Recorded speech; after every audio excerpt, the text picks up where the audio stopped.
Ferrari a un très gros problème et je me dois aujourd'hui de vous en parler. Salut tout le monde, j'espère que vous allez bien, j'espère que vous êtes en forme. Aujourd'hui, une vidéo qui concerne la situation de Ferrari. C'est la situation d'ailleurs qui est de plus en plus inquiétante pour l'écurie italienne. Une écurie qu'on ne retrouve plus aux avant-postes comparé à ce début de saison qui avait pourtant été très bon. Une victoire en Australie, une victoire à Monaco. Depuis les dernières évolutions, on a pu voir une réelle diminution dans les performances de la Scuderia Ferrari. Donc aujourd'hui, je vais bien sûr vous en parler. On va rappeler les derniers packages pour y voir un petit peu plus clair. On va également parler du problème, parler des solutions. On va à peu près tout aborder dans cette vidéo, donc n'oubliez pas de liker, de vous abonner, ça m'aide énormément. Et je remercie déjà d'avance tous ceux qui prendront une seconde pour le faire. Donc on est parti sans plus attendre.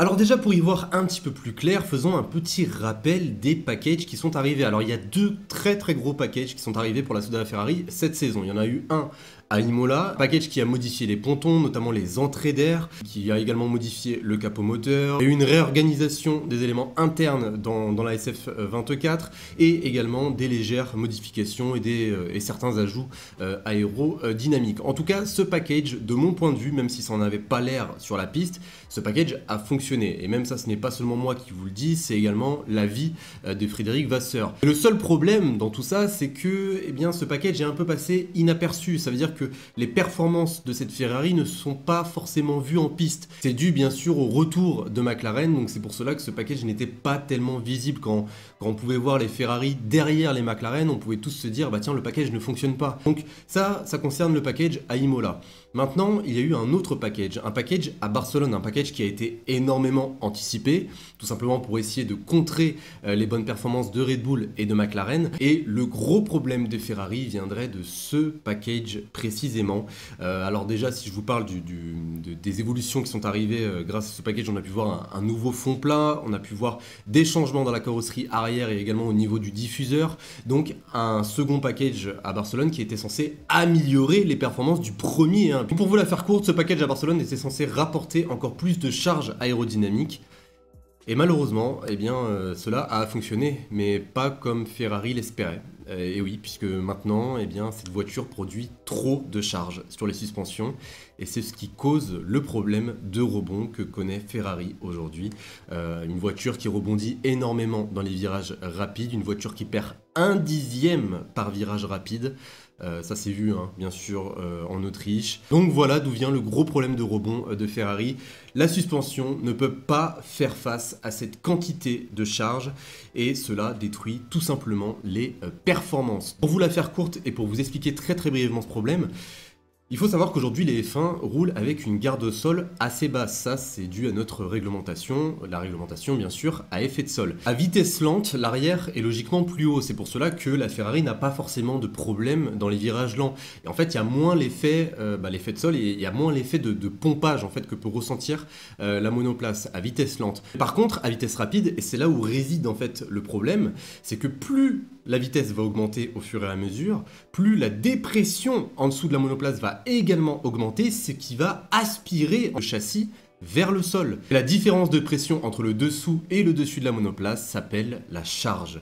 Et c'est cette charge que Ferrari a du mal à gérer et qui va venir appuyer bien sûr sur les suspensions et qui va créer ce problème de rebond. À cause de la charge, à un certain moment, le fond plat en fait sera si proche du sol que le flux d'air n'aura plus de place pour s'évacuer. Du coup, le flux se détache et ne crée plus aucune dépression. Comme la voiture n'est plus aspirée, les amortisseurs sont moins comprimés. D'ailleurs, le fond plat va se relever assez brusquement, ce qui va créer un manque d'appui assez considérable et on rentre dans un cycle infernal. Voilà, un cycle infernal de rebonds malheureusement, et en plus ces rebonds ne peuvent même pas être prévus parce que même quand Ferrari essaye de faire certaines simulations en soufflerie, les rebonds qui n'apparaissent pas en soufflerie vont apparaître lors du Grand Prix. Donc c'est assez compliqué de pouvoir prévoir comment la Ferrari va réagir chaque semaine, que ce soit avec n'importe quel package. Donc maintenant nous arrivons dans la partie des solutions. Et oui, quelles sont les solutions que Ferrari peut essayer de prévoir pour régler ce problème de rebond? Alors déjà, il y a une solution, et ça exactement, j'attendais Silverstone pour pouvoir vous en parler. Et même cette solution a fait énormément de débats, puisque beaucoup de personnes se sont dit tout simplement, écoutez, le package de Barcelone a rapporté ce problème de rebond, pourquoi ne tout simplement pas supprimer ce package et continuer avec celui d'Imola? Alors cette solution est faisable. Et même Ferrari est repassé au package d'Imola lors du Grand Prix à Silverstone, voilà, pour voir s'il y avait une réelle différence. Mais oui, c'est une solution, c'est une solution. Mais là, il faut quand même savoir que si tu retournes sur un ancien package, déjà, tu perds environ un temps de 2-3 mois par rapport à la concurrence, 2-3 mois de développement, ce qui n'est pas rien, hein, faut le dire.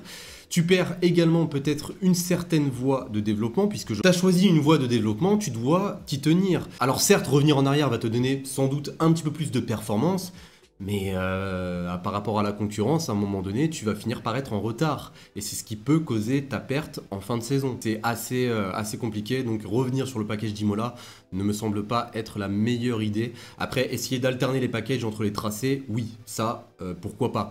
Par exemple, en Hongrie, lors du prochain Grand Prix, je pense que Ferrari va opter pour le package d'Imola, hein, puisqu'il y a énormément de virages lents. Bon, il y a le virage 4 et le virage 11 qui sont considérés comme des virages rapides quand même, mais il faudrait mieux privilégier les virages lents sur ce coup. Donc maintenant, on pourrait également avoir une autre solution, c'est de garder ce package de Barcelone, mais essayer de trouver des solutions sur la piste en termes de réglage, en termes de configuration.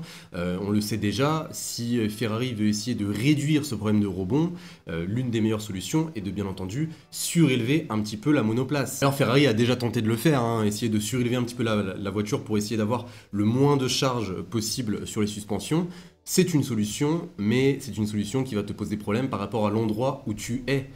Bien sûr, si tu tombes sur un tracé où il y a énormément de virages rapides, c'est pas l'idéal. C'est pas encore une fois l'idéal, donc ça c'est une solution à court terme, c'est une solution quand t'as rien d'autre sous la main. Autre solution, c'est de bien sûr changer les suspensions. Alors oui, ça c'est une possibilité, mais pas pour 2024, ça serait plus pour 2025. Et de toute façon, là je mettrais ma main à couper que Ferrari ne vont pas partir sur le même type de suspension en 2025. Puisque, comme je vous l'ai dit, changer les suspensions serait considéré comme un retour en arrière. Et Ferrari aujourd'hui ne peut pas se le permettre. Ne peut pas se le permettre par différents moyens. Par le plafond budgétaire, par le fait que le calendrier avance et que tu n'as plus forcément le temps. Tu dois te concentrer sur le développement de ta voiture en 2025 et même celle de 2026.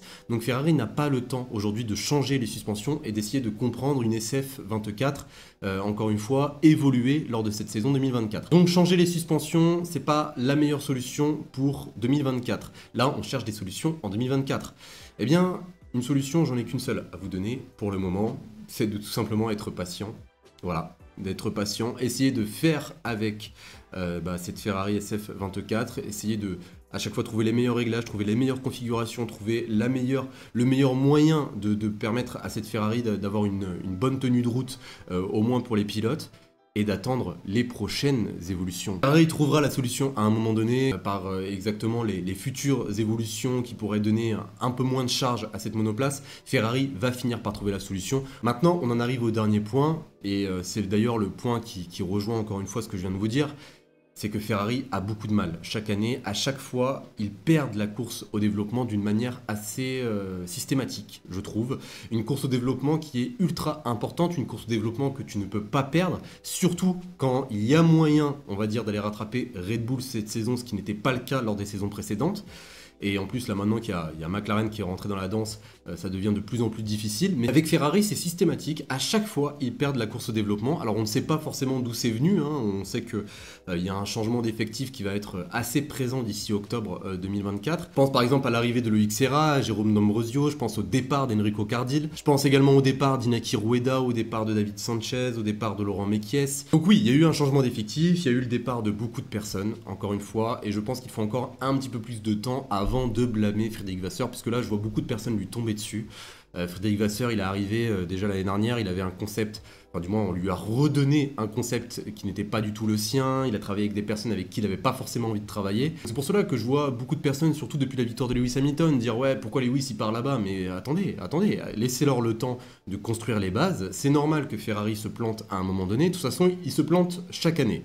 À chaque fois, il y a une course de développement qui est mal exécutée, c'est une réalité. Mais avec le temps et avec les bonnes personnes, je pense que Ferrari peut construire une monoplace assez convaincante d'ici 2026.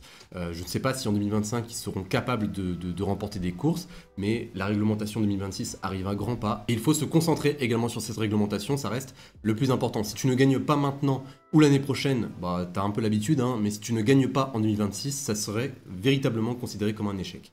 Donc voilà les amis, concernant cette vidéo, je pense que je vous en ai assez parlé, je pense que maintenant vous avez toutes les cartes en main pour comprendre quel était le gros problème et quel est le gros problème de Ferrari aujourd'hui. J'espère qu'ils reviendront bien entendu et qu'ils réussiront à trouver le plus rapidement possible une solution à leurs problèmes. Sur ce, si vous avez aimé cette vidéo, n'oubliez pas de la liker, de vous abonner si ce n'est pas déjà fait. On est bientôt rendu aux 22 000 abonnés, je vous en remercie encore une fois. Sur ce, je vous dis à très vite pour une nouvelle vidéo, prenez soin de vous, salut.